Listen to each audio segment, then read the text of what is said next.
5 4 అరే లాస్ట్ 3 అన్నా ఏమైంది ఎందుకు ఎందుకు తినరాలేదు అదా కూసో కూసో అన్న ఫ్యాట్ లాస్ ఉన్నా కదా ఉంటే ఏం తినకుండా నేను జిమ్ చేస్తున్నాను డైట్ మెయింటైన్ చేస్తున్నా అయితే ఏమైతుంది ఊరు చెప్పిరానా ఇవన్నీ నీకు ఎందుకన్నా ఇది మైండ్లోకి వెళ్ళి తీసేయి తినకుండా వస్తే ఫ్యాట్ లాస్ అవుతుంది ఇట్లా చేస్తే ఫ్యాట్ లాస్ అవుతుంది అని మనం కరెక్ట్ డైట్లో మెయింటైన్ చేస్తేనే ఫ్యాట్ లాస్ అవుతుంది నువ్వు తినిరా మంచిగా మంచిగానంటే ఇష్టం ఉన్నట్టు తినిరా చూడు కాదు మొన్న తిన్నాను కక్కేసిన మొన్న అంటే ఒక 2 months బ్యాక్ మంచిగా హెవీ ఇంత పెట్టుకొని తిన్నావా రైస్ తప్పేముంది అట్లా తినొద్దు గుర్తుపెట్టుకో ఒకటి ఏదన్నా నీ హెవీ మీల్ ఉందా ఏమంటున్నావు అంటే తినొస్తే ప్రాబ్లం వాంటింగ్ అవుతుంది తినకుంటే రాదు చక్కెర అవుతుంది నేను ఏం చేయాలి అదే ఏదన్నా లైట్ మీల్ పెట్టుకోవాలి నువ్వు తొందర చేసేది ఉంటే ఫ్రూట్స్ కానీ డ్రై ఫ్రూట్స్ కానీ ఇవి కానీ చిన్న మీల్ తొందర వర్కౌట్ చేసేది ఉంటే ఒక చిన్న గ్యాప్లో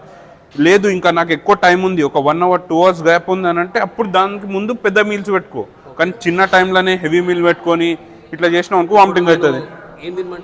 డ్రై ఫ్రూట్స్ అన్న ఇప్పుడు నీకు తక్కువ టైం ఉంది డ్రై ఫ్రూట్స్ తిను ఫ్రూట్స్ తిను పీనట్ బటర్ బ్రెడ్ తిను ఏదైనా సింపుల్ ఇట్లా డైజెస్ట్ అయ్యేది తిను నడుస్తుంది సరే గ్యాప్ ఒక 15 minutes మళ్ళా ఓకేనా